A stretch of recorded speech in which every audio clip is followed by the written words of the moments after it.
আমাদেরকে যে হায়াতে জিন্দেগি দিয়েছেন, এই হায়াতে জিন্দেগির মধ্যে আমি কতটুকু আমল করলাম ভালো, কতটুকু করলাম মন্দ, এটার জন্য আল্লাহ আমাদেরকে দুনিয়াতে পাঠিয়েছেন।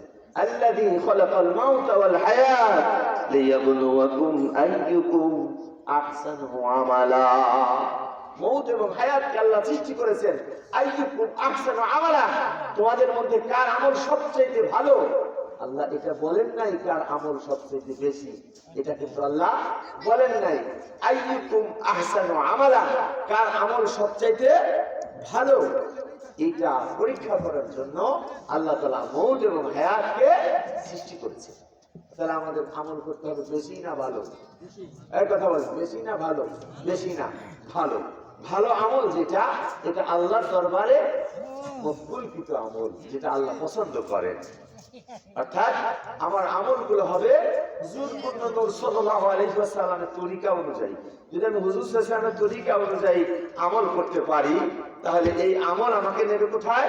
আল্লাহ সুবহানাহু ওয়া তাআলা বলেন ফামাই ফালিয়ামাল আমালান সলিহা, সেজন্য বেশি বেশি নেক আমল করে, যে আমার দিদার চায়, যে আমার সাক্ষাৎ চায়, যে আমার সাথে সাক্ষাৎ করতে চায়, সেজন্য বেশি বেশি নেক আমল করে। প্রিয় হাজিরিন, আমার নির্ধারিত সময়ের মধ্যে আমাকে কথা শেষ করতে হবে, যেহেতু 2 দিন ব্যাপী তাফসীর মাহফিল। আগামী দিন আল্লাহ যদি তৌফিক দেয় আবার সময় পাবো, নাকি বলেন? প্রিয় হাজিরিন, যারা এখনো বাইরে আছেন, আমরা অনুরোধ করছি আমাদের প্যান্ডেলের মধ্যে চলে আসেন, সম্মানিত হাজিরিন। আর হাদিসের দ্বিতীয় অংশ ওয়ালা আজিলু মানিত্তাবা নাফসাহুল হাওয়া ওয়া আলাল্লাহ ওয়া তামান্না আলাল্লাহ, ওই ব্যক্তি অক্ষম, খেয়াল, ওই ব্যক্তি অক্ষম, আজের, ওই ব্যক্তি অক্ষম যে কি করে, নফসকে, ওই নফসে আম্মারাকে ইত্তেবা করে। নফসে আম্মারা যা চায় সে তাই করে। নফসে আম্মারা মানে খারাপ নফস যেটা চায় সেটা করে। খারাপ নফস চাচ্ছে মোবাইলে আমি খারাপ কিছু দেখি, এটা আমার নফস চাচ্ছে, আমি দেখলাম, তার মানে সে কাকে অনুসরণ করলো? তার নফসে আম্মারাকে সে কি করলো? অনুসরণ করলো। নফসে আম্মারাকে যখন সে অনুসরণ করবে, তখন কিন্তু সে হলো অক্ষম, সে হলো বোকা, সে হলো নির্বোধ। তার চাইতে নির্বোধ আর কেউ হতে পারে না। আচ্ছা, আমরা কেউ কি এমন বোকা আছি যে এখন পেঁয়াজের মৌসুমে, হালি লাগানোর মৌসুমে হালি না লাগায়া আমি আশা করতে পারি যে আমি 20 মণ, 50 মণ, 100 মণ পেঁয়াজ পাবো? কথা বলেন, আশা করতে পারি? আমি যে গাছ না লাগাই, আমি কি ফল আশা করতে পারবো? একটা কথা মনে পড়লো, ফুরফুরার হুজুরা তদবির দেন না অনেক সময়, যাদের দাম্পত্য জীবনে বাচ্চা কাচ্চা হয় না, তদবির আনতে চায় না অনেকেই। তো ফুরফুরার হুজুরের কাছে তদবির আনার জন্য গেছে, তো বলতেছে যে হুজুর আমার এই সমস্যা, হুজুর তদবির দিছে কিন্তু তদবির কাজ হয় না। তদবিরে কি কাজ হয়নি? তো হুজুরের তদবির তো সাধারণত মিস হয় না, দ্বিতীয়বার আবার হুজুর আমাকে একটু, আগের তদবিরে তো কাজ হয় নাই, তো আমাকে আবার একটু তদবির দেন। তো হুজুর তদবির দেওয়ার সময় সন্দেহ হয়েছে, বলতেছে আচ্ছা বাবা তুমি কি বিবাহ করেছো? না হুজুর আমি বিবাহ করি। আচ্ছা বলেন, বিবাহ না করলে তদবির আনলে সন্তান হবে? সন্তান হওয়ার জন্য শর্ত কি? আমার কথা বোঝেন নাই, সন্তান হওয়ার জন্য শর্ত কি? বিবাহ করতে হবে। বিবাহ শাদী না করলে তদবির আনলে কি কাজ হবে? এই হাদিসে দেখেন, ওই ব্যক্তি অক্ষম, ওই ব্যক্তি নির্বোধ, ওই ব্যক্তি বোকা। খেয়াল করেন, ওই ব্যক্তি বোকা যে নিজের নফসে আম্মারাকে অনুকরণ করে। মানিত্তাবা নাফসাহুল হাওয়া, এই নফসে আম্মারাকে সে অনুকরণ করে। ওয়া তামান্না আলাল্লাহ, আর আল্লাহর কাছে জান্নাত চায়। বলেন, গাছ না লাগায় ফল চাওয়া আর নফসে আম্মারাকে অনুসরণ করে আল্লাহর কাছে জান্নাত চাওয়া, এই দুইজন সমান না? কথা বলেন ভাই। এখন আমরা যারা নামাজি, আমরা জান্নাত আশা করতে পারি, আমরা জান্নাত পাবো। আর যারা নামাজ পড়ে না তারা জান্নাত পাবে না, কারণ জান্নাতের চাবি হলো কি? নামাজ। এখন যারা নামাজ পড়ে না, রোজা রাখে না, হজ ফরজ হজ করে না, যাকাত ফরজ যাকাত দেয় না, সুদ ঘুষ হারামের সাথে জড়িত, ফাঁকি ঝুঁকি যা আছে সব কিছুর সাথে জড়িত। এখন সে যদি একজন পাক্কা নামাজের সাথে জান্নাত আশা করে, তো এই ব্যক্তি বোকা না? কথা বলেন না, এই ব্যক্তি বোকা কিনা? এই ব্যক্তির আশাটা কি সফল হওয়ার সম্ভাবনা আছে? কারণ সে আশা করতে পারে না, কারণ সে নফসে আম্মারার গোলাম। আমরা গোলাম হব কার? আল্লাহ। এই দেখেন, যখন বলা আসসালাতু খায়রুম মিনান নাওম, কি মানে কি? ঘুমের থেকে নামাজ উত্তম, এটা আমাদের কানে যায় না। তারপরে যদি আমরা উঠে না যাই মসজিদে, আমি তো আশা করি যে আমি জান্নাতে যাব, এটা আশা করা যায়? এটা বোকা, এটা কি বোকা। আর কি ওয়াতামান্না আলাল্লাহ, আল্লাহর কাছে জান্নাত আশা করে, গাছ না লাগায় ফল আশা করা যাবে বোকামি। নফসে আম্মারার কথা মতো চলে জান্নাত চাওয়া, এটাও কি? আমি মনে করি চর ভিড়কুমলার আশপাশের মানুষ এত বোকা নয়। বোকা কথা বলেন, বোকা। আশরাফ আলী থানভী রাহমাতুল্লাহ আলাইহি উনি একটা ঘটনা লিখেছেন ওনার ছোট্ট একটা কিতাবের মধ্যে, মুসলমানের হাসি নামক কিতাবের মধ্যে একটা ঘটনা লিখেছেন। আমরা যারা এখানে আছি দেখেন আমরা ওই রকম আহাম্মক বা বোকা আছি কিনা। আপনারা বোঝেন না? এই কথা বলেন, বোঝেন না এটা কোনটা ভালো কোনটা মন্দ, এটা বোঝেন না? এই কথা বলেন, বোঝেন কিনা? নামাজ পড়লে যে ভালো, এটা বোঝেন না কেন? কথা বলেন, বুঝেও বোঝে না।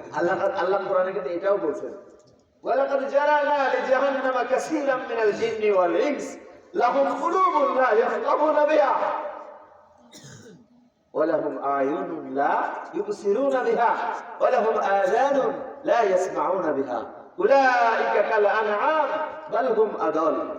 নাউযুবিল্লাহ। বলেন এমন কিছু মানুষ আছে আল্লাহ তাদেরকে জাহান্নামের জন্য বানাইছে, তাদের অন্তর আছে, অন্তর দিয়ে তারা কি ভালো চিন্তা করে না। তাদের চোখ দিয়েছি, চোখ দিয়ে তারা ভালোটা দেখে না। দেখে না মানে কি? দেখেও দেখে না। তাদেরকে কান দিয়েছি, তাদেরকে কান দিয়েছি, কান দিয়ে তারা ভালোটা কি শোনে না। আরে মোবাইলের মধ্যে হেডফোন লাগায়া অশ্লীল গান অশ্লীল ছবি দেখতেছে ওই চোখ দিয়ে, ভালোটা দেখে না। কোরআন দিয়েছি, এই চোখ দিয়ে কোরআন পড়ে না।